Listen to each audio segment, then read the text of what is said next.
بسم اللہ الرحمن الرحیم۔ السلام علیکم ورحمۃ اللہ وبرکاتہ۔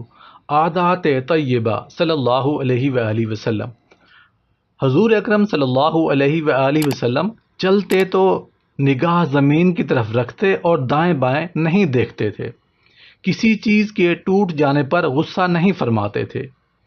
رات کے وقت کسی کے گھر جاتے تو ایسی آواز سے سلام کرتے کہ جاگنے والا سن لیتا اور سونے والا نہ جاگتا۔ سبحان اللہ۔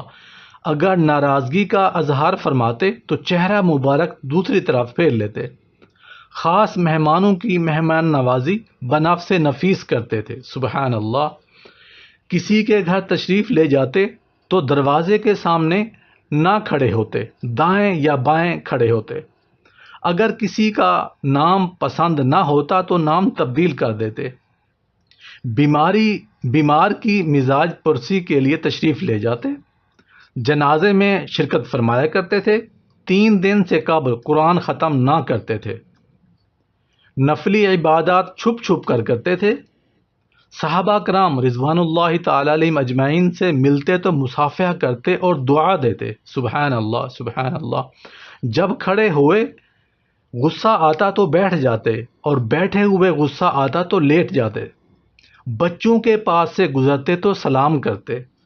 خوشی کے وقت آنکھیں مبارک نیچی کر لیتے تھے۔ 3 چیزوں سے دوسرے آدمیوں کو بھی بچائے رکھتے۔ کسی کی مذمت نہ فرماتے، کسی کو عار نہ دلاتے، کسی کا عیب تلاش نہ کرتے تھے۔ اپنے وقت کو 3 حصوں میں تقسیم فرماتے تھے، اللہ تعالیٰ کے لیے، گھر والوں کے لیے اور نفس کی راحت کے لیے۔ سبحان اللہ۔ ازواج مطہرات کے پاس ہوتے تو بہت نرمی اور خاطر داری فرماتے اور ہنستے بولتے۔ گھر کے کاموں میں خود کو مصروف رکھتے، جیسے گھر کی صفائی، مویشیوں کو چارہ دینا، بکری کا دودھ دوہنا، خادم کے ساتھ کام کرنا، بازار سے سودا لانا، اپنا جوتا خود سی لینا اور پیوند لگانا وغیرہ۔ شروع شب میں سوتے اور نصف شب کے شروع میں جاگ جاتے۔ مسواک کرتے اور وضو فرماتے۔ اکثر اوقات میں عبادات ہی کرتے رہتے تھے۔ آرام فرماتے تو داہنا ہاتھ داہنے رخسار کے نیچے رکھتے۔ سوتے وقت کوئی نہ کوئی سورت ضرور پڑھ کر سوتے۔